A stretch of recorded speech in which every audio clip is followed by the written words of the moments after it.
direct that the proposed amendments bearing the disclaimer, subject to provisions of Article 114 of the Constitution, will not be considered in the Committee of the Whole. Additionally, honourable members, I wish to convey that I have received notice that the following members have formally withdrawn their amendments to the bill, notwithstanding my approval or the position of the committee during the winnowing process.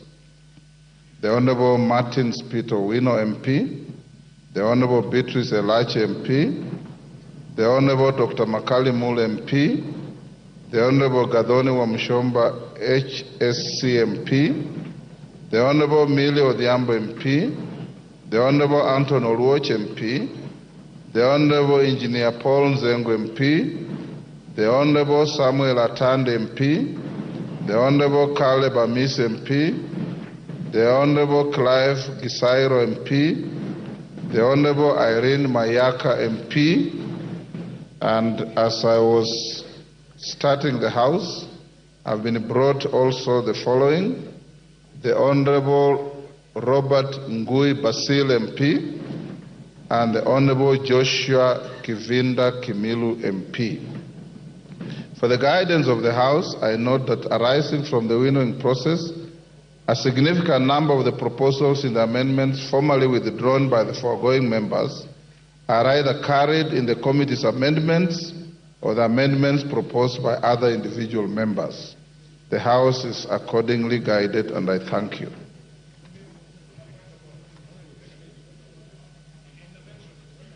Yes, Honourable Wandai. Honourable Speaker, of course I appreciate your communication, but you must also take cognizance of the huge number of amendments that have been dropped. It's good to put this in context for the benefit of the public, Honourable Speaker. As you can clearly see, those amendments that have been dropped emanated almost entirely from the members of the Azimio coalition. And this was as a result of extensive deliberations and consultations that we had within ourselves. We came to this very painful decision to have these amendments dropped because prosecuting them was going to be in vain, was going to be a futile exercise, was going to sanitize a process that we have since declared Honourable Wandai, order. Flawed. Order, Honourable Wandai. Take your seat. Take your seat. Honourable Wandai, that is an ambush. To begin with, the amendments withdrawn are not your amendments. None of them belong to you. Two, I have ordered Commissioner Makau, take your seat.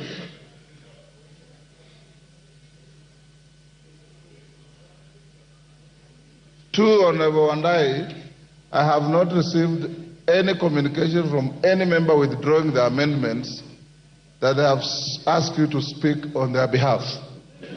Because these are individual amendments.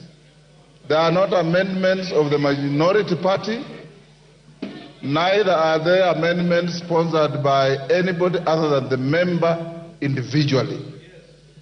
So I want to encourage you, because you are always a very decent minority leader, that don't go that route, because I will not allow you.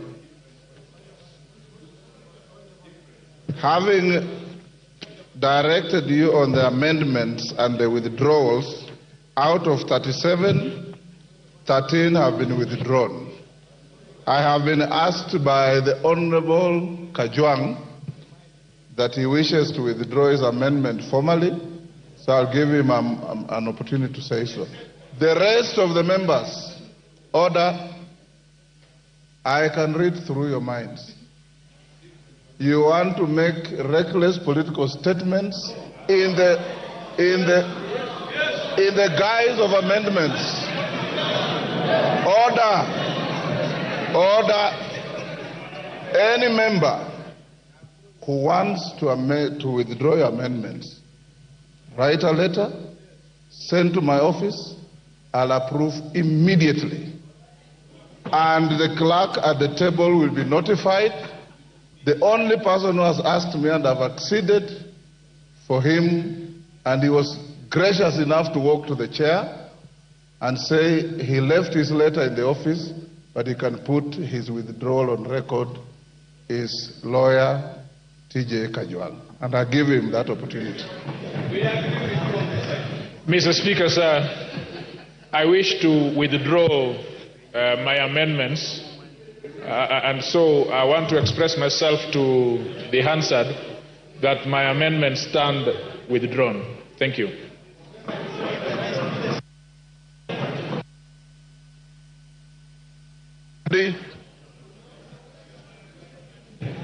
Thank you, Mr. Speaker. Mr. Speaker, I want to thank you for giving me this 1 minute also on record that I had proposed an amendment to clause number 48 of the bill.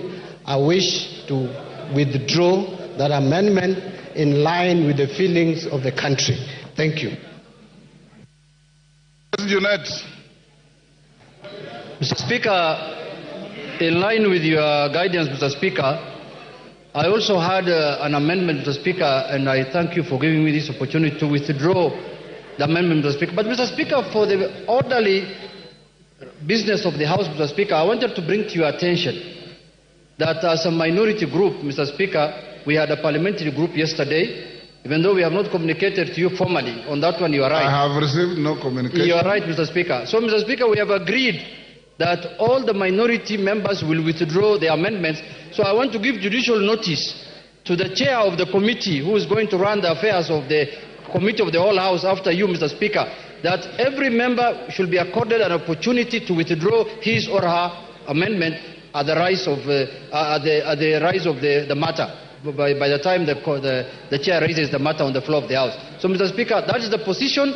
We are withdrawing all our amendments. We want to reject the bill in totality, Mr. Speaker. Thank you. Thank you. Your notice is not judicial, it's formal. What you will do, members, is those of you who want to withdraw your amendments, you can even do a handwritten withdrawal. Send over. I'm recessing back to the chamber. I will immediately approve and send it to the presiding